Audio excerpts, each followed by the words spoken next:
B ಖಾತಾ ಅವಧಿ ವಿಸ್ತರಣೆ ಮಾಡಿದ ಕುರಿತು ಬೆಂಗಳೂರಿನಲ್ಲಿ ಇಂದು ಪ್ರತಿಕ್ರಿಯೆ ನೀಡಿರುವ ನಗರಾಭಿವೃದ್ಧಿ ಮತ್ತು ನಗರ ಯೋಜನೆ ಸಚಿವ ಬಿಎಸ್ ಸುರೇಶ್ ಅವರು ಮಹಾನಗರ ಪಾಲಿಕೆಗಳು ಮತ್ತು ನಗರ ಸ್ಥಳೀಯ ಸಂಸ್ಥೆಗಳ ವ್ಯಾಪ್ತಿಯಲ್ಲಿ ಅನಧಿಕೃತವಾಗಿ ಅಂದರೆ ಯಾವುದೇ ಪರವಾನಗಿ ಭೂ ಪರಿವರ್ತನೆ ಮಾಡಿಸಿಕೊಳ್ಳದೆ ನಕ್ಷೆ ಮಂಜೂರಾತಿ ಮಾಡಿಕೊಳ್ಳದೆ ಕಂದಾಯ ನಿವೇಶನಗಳಲ್ಲಿ ಕಟ್ಟಡಗಳನ್ನು ಕಟ್ಟಿಕೊಂಡಿದ್ದರೆ ಅಂತಹವರಿಗೆ ಅನುಕೂಲ ಮಾಡಿಕೊಡುವ ಉದ್ದೇಶದಿಂದ ಮುಖ್ಯಮಂತ್ರಿ ಸಿದ್ದರಾಮಯ್ಯ ನೇತೃತ್ವದ ಸರ್ಕಾರ ಬಿ ಖಾತಾ ನೀಡಿ ಸಕ್ರಮಗೊಳಿಸುವ ಮಹತ್ವದ ನಿರ್ಧಾರ ಕೈಗೊಂಡಿತ್ತು ಎಂದಿದ್ದಾರೆ.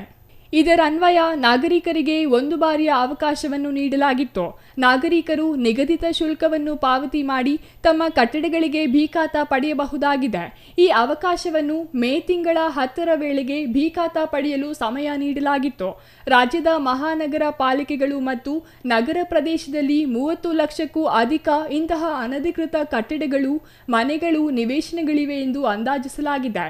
ಸರ್ಕಾರ ಒಂದು ಬಾರಿಯ ಅವಕಾಶ ನೀಡಿದ ನಂತರ ನಾಗರಿಕರು ಉತ್ತಮ ರೀತಿಯಲ್ಲಿ ಪ್ರತಿಕ್ರಿಯೆ ವ್ಯಕ್ತಪಡಿಸಿ ತಮ್ಮ ಆಸ್ತಿಗಳಿಗೆ ಬಿ ಖಾತಾ ಪಡೆದುಕೊಳ್ಳುತ್ತಿದ್ದಾರೆ ಎಂದು ಸಚಿವರು ತಿಳಿಸಿದ್ದಾರೆ. ಸರ್ಕಾರ ನೀಡಿದ ಅವಕಾಶವನ್ನು ಬಳಸಿಕೊಂಡಿರುವ ಸುಮಾರು 10 ಲಕ್ಷ ಆಸ್ತಿಗಳಿಗೆ ಬಿ ಖಾತಾ ಕೋರಿ ಅರ್ಜಿ ಸಲ್ಲಿಸಲಾಗಿದ್ದು, ಈ ಪೈಕಿ 2 ಲಕ್ಷ ಆಸ್ತಿಗಳಿಗೆ ಬಿ ಖಾತೆಗಳನ್ನು ವಿತರಿಸಲಾಗಿದೆ. ಉಳಿದ ಅರ್ಜಿಗಳ ಪರಿಶೀಲನೆ ನಡೆಯುತ್ತಿದ್ದು, ಹಂತ ಹಂತವಾಗಿ ಬಿ ಖಾತಾ ವಿತರಿಸಲಾಗುತ್ತದೆ ಎಂದು ಹೇಳಿದ್ದಾರೆ. ಸರ್ಕಾರದ ಈ ನಾಗರಿಕ ಸ್ನೇಹಿ ಸೌಲಭ್ಯವನ್ನು ಇನ್ನೂ ಹೆಚ್ಚಿನ ಜನರಿಗೆ ತಲುಪಿಸಬೇಕೆಂಬ ಉದ್ದೇಶದಿಂದ ಮಹಾನಗರ ಪಾಲಿಕೆಗಳು ಮತ್ತು ನಗರ ಸ್ಥಳೀಯ ಸಂಸ್ಥೆಗಳ ವ್ಯಾಪ್ತಿಯಲ್ಲಿ ಬಿ ಖಾತಾ ವಿತರಣೆ ಪ್ರಕ್ರಿಯೆಯನ್ನು ಇನ್ನು 3 ತಿಂಗಳ ಕಾಲ ವಿಸ್ತರಣೆ ಮಾಡಲು ನಿರ್ಧರಿಸಲಾಗಿದೆ ಎಂದು ಸಚಿವ ಬಿಎಸ್ ಸುರೇಶ್ ತಿಳಿಸಿದ್ದಾರೆ.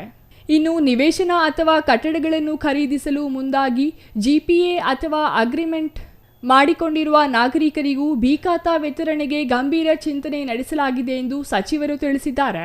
ಈ ಸಂಬಂಧ ಸದ್ಯದಲ್ಲೇ ಸಚಿವ ಸಂಪುಟ ಸಭೆಯಲ್ಲಿ ಚರ್ಚಿಸಿ ಅಂತಿಮ ನಿರ್ಧಾರ ಕೈಗೊಳ್ಳಲಾಗುತ್ತದೆ. ಇದರಿಂದ ಜಿಪಿಎ ಅಥವಾ ಕರಾರುದಾರರಿಗೂ ಅನುಕೂಲವಾಗಲಿದೆ ಎಂದು ಅವರು ಹೇಳಿದ್ದಾರೆ. ಎಲ್ಲ ಅರ್ಹ ನಾಗರಿಕರು ಮತ್ತು ಅನಧಿಕೃತ ನಿರ್ಮಾಣಗಳನ್ನು ಹೊಂದಿರುವ ಅನುಕೂಲ ಮಾಡಿಕೊಡುವ ಉದ್ದೇಶದಿಂದ ಬಿ ಖಾತಾ ವಿತರಣೆಗೆ ಒಂದು ಬಾರಿಯ ಅವಕಾಶವನ್ನು ಕಲ್ಪಿಸಲಾಗಿದೆ. ಈ ಅವಧಿಯನ್ನು ಮುಂದಿನ 3 ತಿಂಗಳುವರೆಗೂ ವಿಸ್ತರಣೆ ಮಾಡುವ ಮಹತ್ವದ ನಿರ್ಧಾರವನ್ನು ಕೈಗೊಳ್ಳಲಾಗಿದೆ ಎಂದು ನಗರಾಭಿವೃದ್ಧಿ ಮತ್ತು ನಗರ ಯೋಜನೆ ಸಚಿವ ಬಿಎಸ್ ಸುರೇಶ್ ತಿಳಿಸಿದ್ದಾರೆ.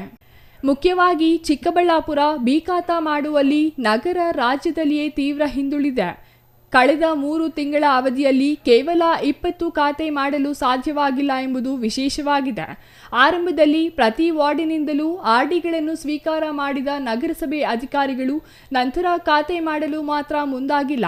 ಇದರಿಂದ ಚಿಕ್ಕಬಳ್ಳಾಪುರ ನಾಗರಿಕರಲ್ಲಿ ತೀವ್ರ ಆಕ್ರೋಶ ವ್ಯಕ್ತವಾಗುತ್ತಿದ್ದು, ಇದೀಗ ಅವಧಿ ವಿಸ್ತರಣೆ ಮಾಡಿರುವ ಕಾರಣ ಚಿಕ್ಕಬಳ್ಳಾಪುರ ನಗರಸಭೆ ಅಧಿಕಾರಿಗಳು ಬೀಸೋ ದೊಣ್ಣೆಯಿಂದ ಪಾರಾಗುವಂತಾಗಿದೆ. News bureau, CTV news, Chikkaballapur.